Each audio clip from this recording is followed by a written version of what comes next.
If you want to understand how power corrupts and absolute power corrupts absolutely, look no further than the other chamber in the United States Capitol.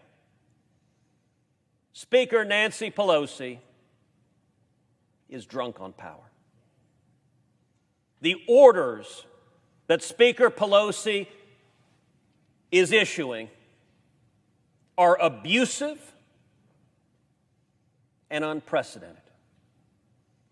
Speaker Pelosi has decreed to members of the House of Representatives elected by the people that if you dare walk onto the floor of the House of Representatives without a mask, I, Speaker Pelosi, shall fine you. Who the hell is she to be fining members of the House? But you know what? She's not done with that.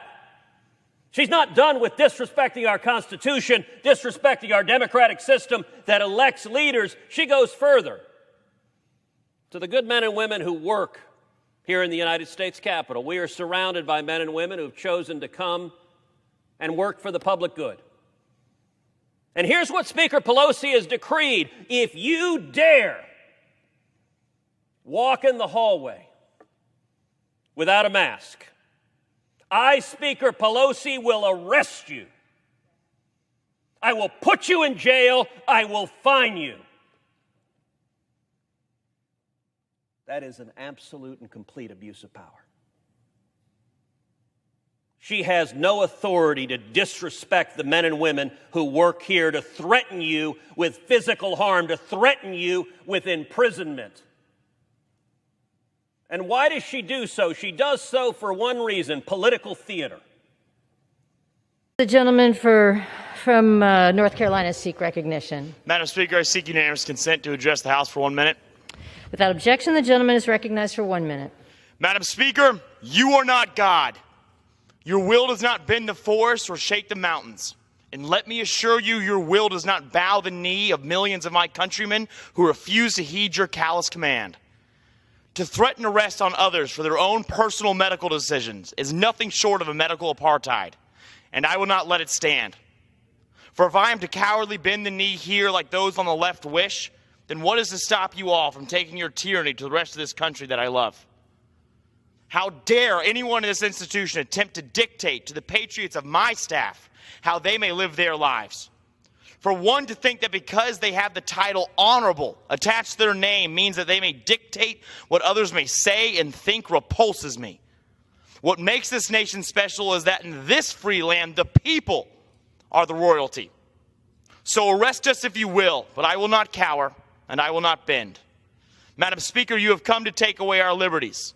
But Madam Speaker, in this country, you are outnumbered. With that, I yield back. For what purpose does the gentlewoman from Texas? For what purpose does the gentleman from North Carolina seek recognition? Madam Speaker, I hereby wish to remove my name as a co-sponsor of Bill H.R. 43. The gentleman's request is accepted. The gentleman's request is accepted. Okay. For what purpose does the gentlewoman from Texas seek recognition?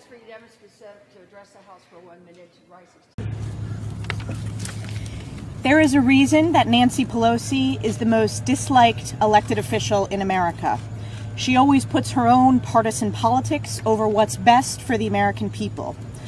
She's an authoritarian who has broken the people's house. She is a lame duck speaker, and everyone knows it.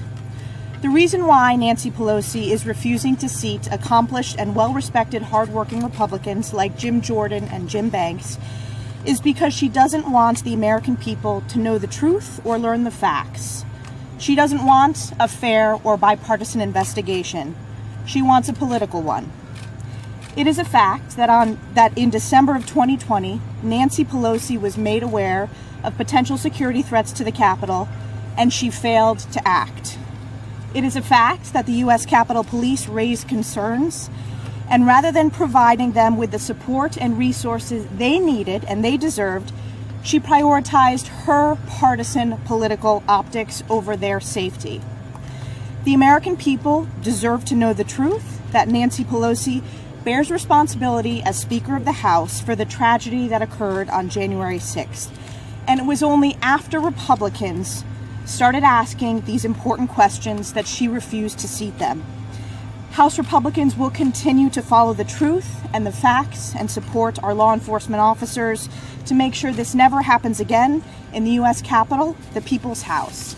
And I'm proud to turn it over to my colleague, very well-respected member, Jim Banks. Gentleman's time has expired. Mr. Chairman, I believe under the rules I have an opportunity to respond since... The chair recognizes the ranking member. Thank you, Mr. Chairman. And, if you go back well over months ago, I've been promoting the vaccine, and I obviously had a lot of conversations with my doctors for a number of reasons, needed to make sure that it was the right time for me, but was promoting the vaccine all along the way and calling people out who did promote vaccine hesitancy, which, by the way, if you start with President Biden himself. Who's going to take the shot? Who's going to take the shot? You could be the first one to say, put me, sign me up. They now say it's okay. Would you get it? Well, I think that's going to be an issue for all of us. I will say that I would not trust Donald Trump. If Donald Trump tells us that we should take it, I'm not taking it. I don't trust the president, and I don't trust the FDA. If and when the vaccine comes, it's not likely to go through all the tests that needs to be and the trials that are needed to be done. The American people don't trust the process. I don't. You want to talk about vaccine hesitancy? That is vaccine hesitancy. No, it is President not. Biden needs to come out and admit he was wrong when he was trying to discourage people from taking the vaccine late last year. It's safe, it's effective, and anybody who was trying to give concern about the vaccine or the FDA owes an apology because that's just not accurate. So anyway, I'm going to continue to promote the vaccine and the safety and effectiveness of it and would encourage others to take it. Go back. Well, I thank you for yielding back. However, Mrs. Scalise, I think you are aware that those comments were made before the vaccine was approved. But it was made during the process of the Well, FDA going through Operation Warp Speed, which produced 3 vaccines. During the process is one thing, but they were made before the vaccines. But people listened to that and said, why take it if the president, Joe Biden at the time, that was not president, but if he said, this process was rushed or the FDA shouldn't be trusted, do you really think there weren't people listening to that? I just want the record to be clear that the vaccines were not approved when those statements were made. And with that, yield 1 minute to the gentlelady, freshman from Silt, Colorado, Ms. Boebert. Well, I recognize the gentlelady from Colorado for 1 minute. Thank you, Mr. Womack, and thank you, Madam Speaker. I rise today frustrated and dismayed because Congress continues to act as the Speaker's House rather than the People's House. Debate has been silenced, and bipartisan amendments have been rejected for political reasons. I myself submitted 80 amendments to this bill, and not a single one was made in order. This includes 3 amendments redirecting federal funds from bureaucrats to fight wildfires that are burning down the West. Forget voting on these common sense amendments. Democrats won't even allow debate on them. I also filed 3 amendments to reallocate resources to help combat drought in the West. All ignored, and all debate was refused. How about the amendments redirecting resources to improve veterans' mental health? Ignored. You know why the American people like Congress less than cockroaches, root canals, and Nickelback? Because of political garbage like this. Speaker Pelosi has silenced my constituents and the American people once again. And I yield back. Gentlelady's time has expired. Gentleman from Arkansas, reserve. Thank you. Senator Cassidy. Thank you. Let me just follow up right there, Ms. Arthur. You allude to it in your testimony. And going back to what Chairman Ranking Member Burr said earlier, Congress gave $1 billion to CDC to upgrade information systems. And I was specifically asking last year for more money for immunization information systems and was told that billion was going out to states in order to upgrade. That's where it was targeted, because I was frustrated with CDC's inability to give real-time data. Now, so it seems as if we're advocating for dollars, of which $1 billion has already been appropriated, and we're told this is where it went. But, Mr. Becker, in your testimony, you indicate that in Washington State there has been inadequate money to upgrade the immunization information system. I say that because it seems like there's a disconnect here. We gave $1 billion. I was specifically told it's going to go to upgrade state information systems, and I'm hearing from a very innovative state that you have inadequate resources to upgrade. So let me ask, did you receive money from that $1 billion that we gave CDC last year? Thank you, Senator. I will have to go back and find out how much Washington State actually received from the CDC, but I can tell you that whatever we received was not adequate to meet the needs of what we have faced today. Now, it could be that the state used it for something else. Let's just be fair to CDC, unless they came down with a specific instruction to spend it on immunization information systems. But it does seem, let me just ask, in your testimony, you do mention that you had a hard time keeping track. But this is exactly what immunization information systems are supposed to do. Why was Washington State's not adequate to do so? So thank you, Senator. It's just the scalability, interoperability that I mentioned in the very first part. But in the interoperability, you mentioned about EHRs, but the way if a child is given a measles, mumps, rubella vaccine, the provider actually enters that. And we've had other states come in here and testify that their IIS is currently accepting adult immunizations on COVID. Now, I guess I'm just exploring. I'm not trying to accuse. I'm just trying to understand why this is not the case. Why isn't it the case in Washington? I think it's the disparate system. So you have very big hospital systems that can invest the infrastructure to send those things seamlessly. You have private providers that don't have that access. What I'm unsure about, though, if a pediatrician is sending measles, mumps, rubella in that big hospital system, clearly the mechanism occurs. I won't belabor, but it does seem I'm just not getting a clear picture into what the problem is. We give $1 billion to CDC, somehow it's not happening, and yet the system works for childhood immunization, but it's not working for adult. I won't belabor. Dr. Jantz, I think one thing is clear. You mentioned in your testimony the need to have uniform standards of care. Fecal material is hitting the fan, and we don't have enough ICU beds. I probably used that line in my diarrhea lecture. We don't have enough ICU beds, but then we learn that we're putting too many people on ventilators.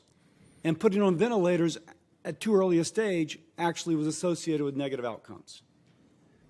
I have to think that there's probably uneven uptake of that information in ICUs across the nation. I don't know that. I'm just assuming.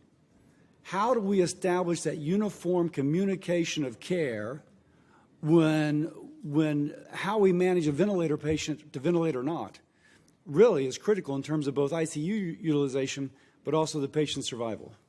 Yeah, thank you, Senator. It was vital for us to be able to spread evidence-based medicine, how to prevent patients. How did you do it?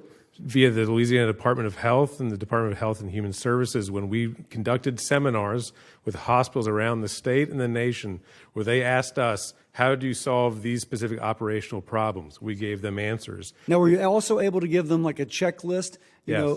So you were? Yes, we shared with them all of the materials we developed in our own hospital. We stepped outside of the silo of an individual hospital system and shared all of our... I don't mean to interrupt, but I'm almost out of time. And you went nationally. Who sponsored your national outreach? ASPR, with the Department of Health and Human Services. So hats off to ASPR for pulling that together. Absolutely. And were you able to demonstrably see that how patients were being managed kind of stayed in lockstep with best practices across the nation? Yes, it did catch up over time into what now, over time, how long over time? A month, a week? Oh, on the scale of weeks. It was very quick. The feedback I got from hospitals around... One more thing. We were short. I got a call from an anesthesiologist in San Francisco when things were really bad in New Orleans. He goes, we've shut down electives, but COVID hadn't hit us yet. We should be shipping all our machines to you, and then you ship them back when it hits us. Because we understood there's going to be an uneven kind of implementation on it. Never happened. Instead, we're scrounging to build new ventilators when they were sitting idle in many parts of our nation. I just say that because I do think part of what we're doing here would be to source existing resources where they're needed from one part of the nation to another, as opposed to attempting to build from scratch a lot of machines that are very sophisticated, but then we don't need them when it's all done. So anyway, with that, I thank you all for your service and your testimony. Thank you. Senator Smith. Thank you, Chair Murray and Ranking Member Burr. I really appreciate this bipartisan hearing. I'm